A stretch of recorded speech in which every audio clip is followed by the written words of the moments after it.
11월 27일 수요일 호세아서 8장 1절로 14절 바람을 심고 광풍을 거둘 것이라 입니다. 하나님께서는 계속 경고를 이어나가십니다. 결국 하나님과의 관계가 끊어진 상태, 곧 하나님을 떠난 저들은 하나님의 음성을 끝까지 듣지 못하고 있습니다. 하나님의 말씀이 없는 상태에서의 저들의 열심, 그것은 오히려 저들에게 더욱 잘못된 결과만을 가져오고 마는 것입니다. 먼저 1절로 7절을 읽겠습니다. 나팔을 내 입에 댈지어다 원수가 독수리처럼 여호와의 집에 덮치리니 이는 그들이 내 언약을 어기며 내 율법을 범함이로다. 그들이 장차 내게 부르짖기를 나의 하나님이여 우리 이스라엘이 주를 아나이다 하리라. 이스라엘이 이미 선을 버렸으니 원수가 그를 따를 것이라. 그들이 왕들을 세웠으나 내게서 난 것이 아니며 그들이 지도자를 세웠으나 내가 모르는 바이며 그들이 또 그 은금으로 자기를 위하여 우상을 만들었나니 결국은 파괴되고 말리라. 사마리아여 내 송아지는 버려졌느니라. 내 진노가 무리를 향하여 타오르나니 그들이 어느 때에야 무죄하겠느냐. 이것은 이스라엘에서 나고 장인이 만든 것이라. 참 신이 아니니 사마리아의 송아지가 산산조각이 나리라. 그들이 바람을 심고 광풍을 거둘 것이라. 심은 것이 줄기가 없으며 이삭은 열매를 맺지 못할 것이요 혹시 맺을지라도 이방 사람이 삼키리라. 먼저 1절에 하나님께서는 호세아에게 나팔을 불라 하십니다. 이스라엘이 나팔을 부는 경우는 두 가지입니다. 첫째는 전쟁을 알리기 위해서죠. 두 번째는 제사를 위해서 사람들을 모으는 경우입니다.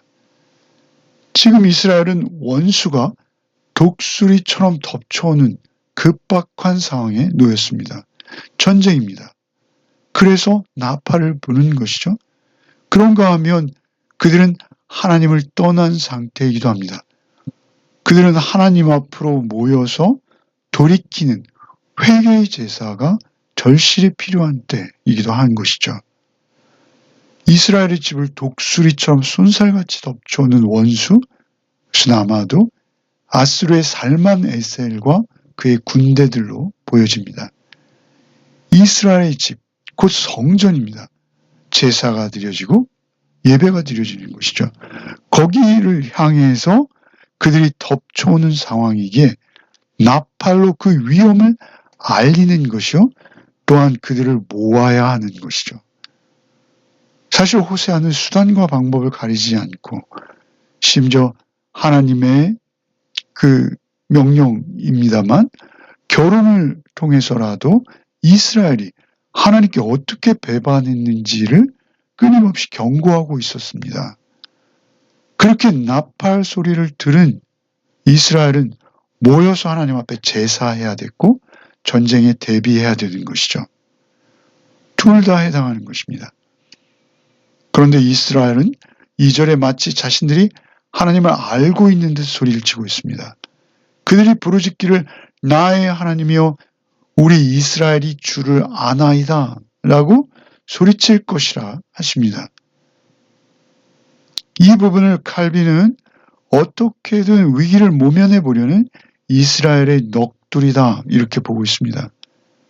진실된 회개의 마음이 아니라 자신들이 처한 심판의 공포와 역경을 어떻게든 모면해 보기 위한, 피해 보기 위한 헛소리인 것이죠. 하나님께서 앞서서 나는 번제보다 나를 아는 것을 원한다. 하나님 아는 것을 원한다. 말씀하셨죠. 그런 내 백성이 하나님에 대한 지식이 없어서 망하고 있다. 라고도 말씀하셨어요. 그래서 자신들이 하나님을 안다라고 부르짖고 있는 것이죠. 그러나 그것은 헛소리인 것이죠. 3절에 이스라엘은 이미 선을 버렸기에 원수가 이스라엘을 추적한다. 멈추지 않을 것이다. 라고 말씀하시는 것이죠. 선을 버렸다는 건 무엇이죠? 절대선.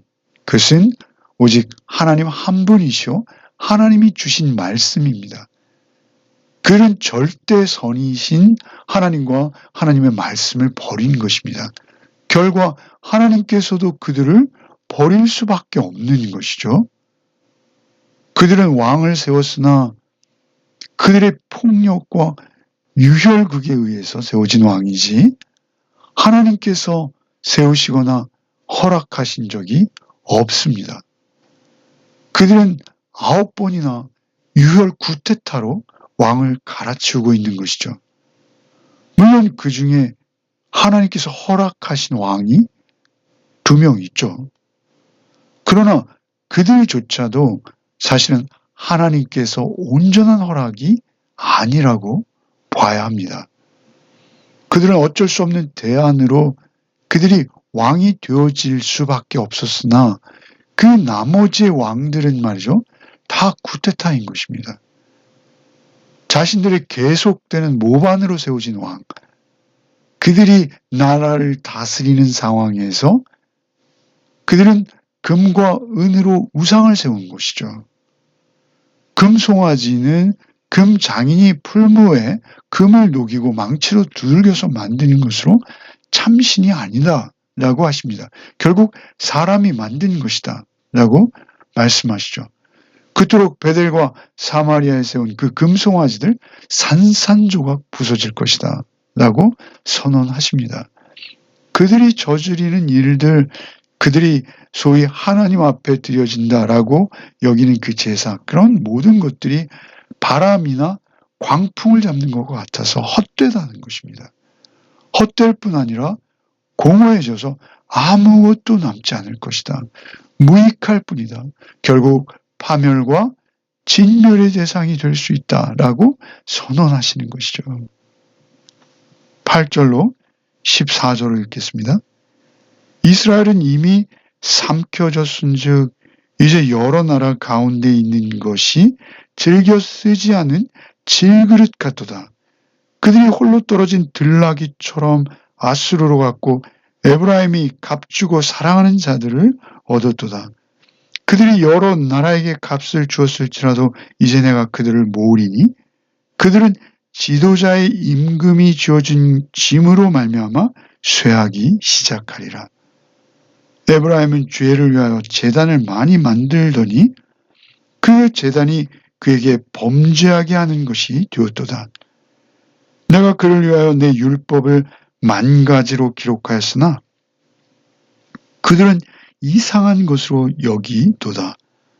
그들이 내게 고기를 제물로 드리고 먹을지라도 여호와는 그것을 기뻐하지 아니하고 이제 그들의 죄악을 기억하여 그들을 벌하리니 그들은 애굽으로 다시 가리라.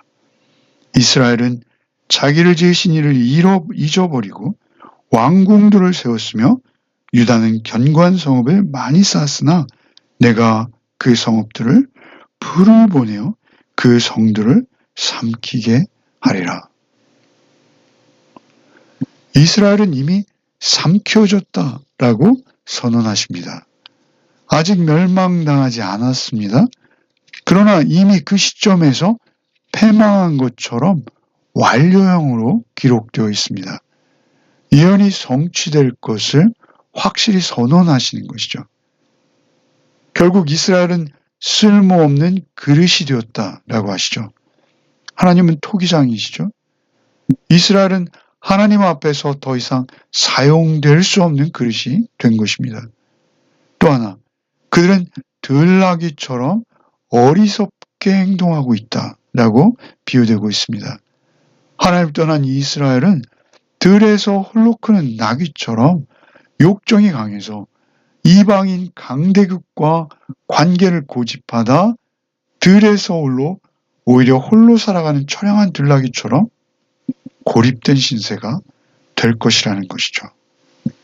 들나귀처럼 자기 뜻대로 자기 길을 가는 것을 고집스럽게 주장하다가 이스라엘은 사용할 수 없는 그릇 들나귀와 같은 신세가 된 것입니다. 아수르와 교제하죠.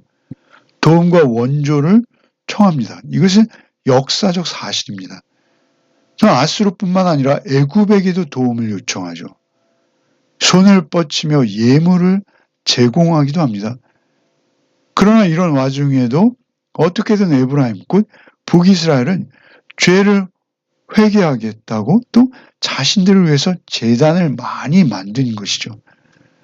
그렇지만 그렇게 만들어진 제단은 오히려 이스라엘을 더욱 범죄하게 만들었을 뿐이라는 것입니다. 그 근본부터가 잘못 만들어진 우상일 뿐인 것이죠.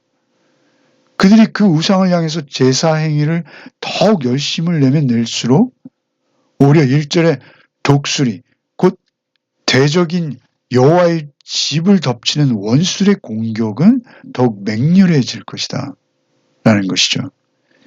그 제사가 드려지는 성전을 가장 먼저 덮칠 것이라 하십니다.